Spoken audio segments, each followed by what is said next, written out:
Wuthering Heights by Emily Bronte. Chapter 1.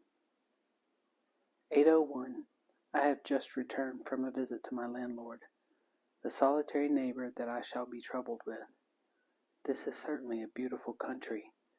In all England I do not believe that I could have fixed on a situation so completely removed from the stir of society.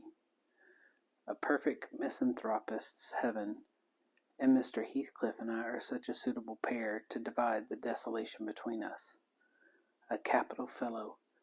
He little imagined how my heart warmed towards him when I beheld his black eyes withdraw so suspiciously under their brows as I rode up, and when his fingers sheltered themselves with a jealous resolution still further in his waistcoat as I announced my name.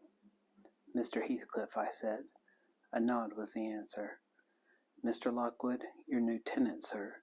I do myself the honour of calling as soon as possible after my arrival, to express the hope that I have not inconvenienced you by my perseverance in soliciting the occupation of Thrushcross Grange.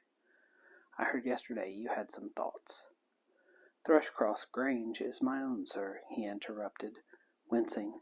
"I should not allow any one to inconvenience me. If I could hinder it, walk in." The walk-in was uttered with closed teeth, and expressed the sentiment to go to the deuce. Even the gate over which he leant manifested no sympathizing movement to the words, and I think that circumstance determined me to accept the invitation. I felt interested in a man who seemed more aggravatedly reserved than myself. When he saw my horse's breast fairly pushing the barrier, he did put out his hand to unchain it, and then sullenly preceded me up the causeway, calling as we entered the court, "Joseph, take Mr. Lockwood's horse and bring up some wine." "Here we have the whole establishment of domestics, I suppose," was the reflection suggested by this compound order. "No wonder the grass grows up between the flags. Cattle are the only hedge cutters." Joseph was an elderly, nay, an old man, very old perhaps, though hale and sinewy. "The Lord help us," he soliloquized in an undertone of peevish displeasure, while relieving me of my horse, looking, meantime, in my face so sourly that I charitably conjectured he must have need of divine aid to digest his dinner, and his pious ejaculation had no reference to my unexpected advent. "Wuthering Heights is the name of Mr. Heathcliff's dwelling," Wuthering being a significant provincial adjective, descriptive of the atmospheric tumult to which its station is exposed in stormy weather. Pure, bracing ventilation they must have up there at all times indeed. One may guess the power of the north wind blowing over the edge by the excessive slant of a few stunted firs at the end of the house, and by a range of gaunt thorns all stretching their limbs one way, as if craving alms of the sun. Happily, the architect had foresight to build it strong.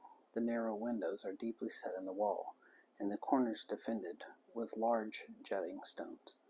Before passing the threshold, I paused to admire a quantity of grotesque carving lavished over the front, and especially about the principal door, above which, among a wilderness of crumbling griffins and shameless little boys, I detected the date 1500, and the name Hareton Earnshaw. I would have made a few comments and requested a short history of the place from the surly owner, but his attitude at the door appeared so to demand my speedy entrance, or complete departure, and I had no desire to aggravate his impatience previous to inspecting the penetralium. One step brought us into the family sitting-room, without any introductory lobby or passage. They call it here the house, preeminently. It includes kitchen and parlor generally, but I believe at Wuthering Heights the kitchen is forced to retreat altogether into another quarter. At least I distinguished a chatter of tongues and a clatter of culinary utensils deep within, and I observed no signs of roasting, boiling, or baking about the huge fireplace, nor any glitter of copper saucepans and tin colanders on the wall. One end, indeed, reflected splendidly both light and heat from ranks of immense pewter dishes, interspersed with silver jugs and tankards, towering row after row, on a vast oak dresser to the very roof. The latter had never been underdrawn. Its entire anatomy lay bare to an inquiring eye, except where a frame of wood laden with oat cakes and clusters of legs of beef, mutton, and ham concealed it. Above the chimney were sundry villainous old guns and a couple of horse pistols, and, by way of ornament, 3 gaudily painted canisters disposed along its ledge.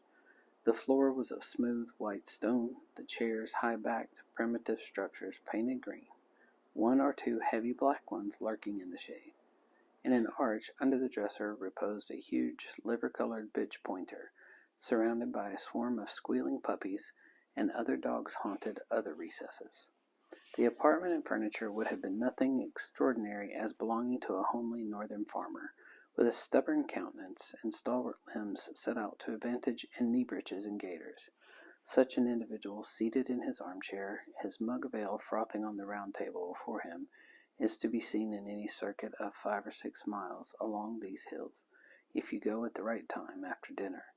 But Mr. Heathcliff forms a singular contrast to his abode and style of living. He is a dark-skinned gipsy in aspect, in dress and manners a gentleman, that is, as much a gentleman as many a country squire. Rather slovenly, perhaps, yet not looking amiss with his negligence, because he has an erect and handsome figure, and rather morose. Possibly some people might suspect him of a degree of underbred pride. I have a sympathetic chord within that tells me it is nothing of the sort. I know, by instinct, his reserve springs from an aversion to showy displays of feeling, to manifestations of mutual kindliness. He'll love and hate equally under cover, and esteem it a species of impertinence to be loved or hated again. No, I'm running on too fast. I bestow my own attributes over liberally on him. Mr. Heathcliff may have entirely dissimilar reasons for keeping his hand out of the way, when he meets a would-be acquaintance, to those which actuate me. Let me hope my constitution is almost peculiar. My dear mother used to say I should never have a comfortable home, and only last summer I proved myself perfectly unworthy of one. While enjoying a month of fine weather at the sea-coast, I was thrown into the company of a most fascinating creature, a real goddess in my eyes, as long as she took no notice of me. I never told my love vocally. Still, if looks have language, the merriest idiot might have guessed I was over head in ears. She understood me at last, and looked a return, the sweetest of all imaginable looks. And what did I do? I confess it with shame, shrunk icily into myself, like a snail, at every glance retired colder and farther, till finally the poor innocent was led to doubt her own senses, and, overwhelmed with confusion at her supposed mistake, persuaded her mamma to decamp. By this curious turn of disposition I have gained the reputation of deliberate heartlessness. How undeserved, I alone can appreciate. I took a seat at the end of the hearthstone, opposite that towards which my landlord advanced, and filled up an interval of silence by attempting to caress the canine mother who had left her nursery and was sneaking wolfishly to the back of my legs, her lip curled up and her white teeth watering for a snatch. My caress provoked a long, guttural gnarl. "You'd better let the dog alone," growled Mr. Heathcliff in unison, checking fiercer demonstrations with a punch of his foot. "She's not accustomed to be spoiled, not kept for a pet." Then, striding to a side door, he shouted again, "Joseph!" Joseph mumbled indistinctly in the depths of the cellar, but gave no intimation of ascending. So his master dived down to him, leaving me vis-a-vis the ruffianly bitch and a pair of grim, shaggy sheepdogs, who shared with her a jealous guardianship over all my movements. Not anxious to come in contact with their fangs, I sat still, but, imagining they would scarcely understand tacit insults, I unfortunately indulged in winking and making faces at the trio, and some turn of my physiognomy so irritated Madame that she suddenly broke into a fury and leapt on my knees. I flung her back and hastened to interpose the table between us. This proceeding aroused the whole hive. Half a dozen four-footed fiends of various sizes and ages issued from hidden dens to the common center. I felt my heels in coat-laps, peculiar subjects of assault, and parrying off the large combatants as effectually as I could with the poker, I was constrained to demand loud assistance from some of the household in re-establishing peace. Mr. Heathcliff and his man climbed the cellar steps with vexatious phlegm. I don't think they moved 1 second faster than usual, though the hearth was an absolute tempest of worrying and yelping. Happily, an inhabitant of the kitchen made more despatch.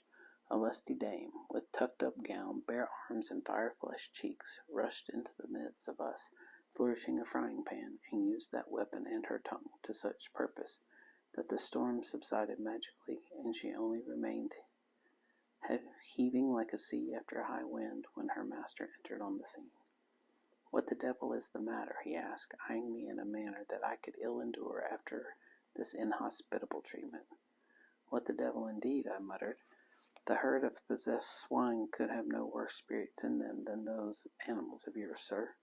You might as well leave a stranger with a brood of tigers." "They won't meddle with persons who touch nothing," he remarked, putting the bottle before me and restoring the displaced table. "The dogs do right to be vigilant. Take a glass of wine?" "No, thank you. Not bitten, are you? If I had been, I would have set my signet on the biter." Heathcliff's countenance relaxed into a grin. "Come, come," he said. "You are flurried, Mr. Lockwood. Here, take a little wine. Guests are so exceedingly rare in this house, that I and my dogs, and I am willing to own, hardly know how to receive them. Your health, sir?" I bowed and returned the pledge, beginning to perceive that it would be foolish to sit sulking for the misbehavior of a pack of curs. Besides, I felt loth to yield the fellow further amusement at my expense, since his humour took that turn. He, probably swayed by prudential consideration of the folly of offending a good tenant, relaxed a little in the laconic style of chipping off his pronouns and auxiliary verbs, and introduced what he supposed would be a subject of interest to me, a discourse on the advantages and disadvantages of my present place of retirement. I found him very intelligent on the topics we touched, and before I went home, I was encouraged so far as to volunteer another visit tomorrow. He evidently wished no repetition of my intrusion. I shall go, notwithstanding. It is astonishing how sociable I feel myself compared with him.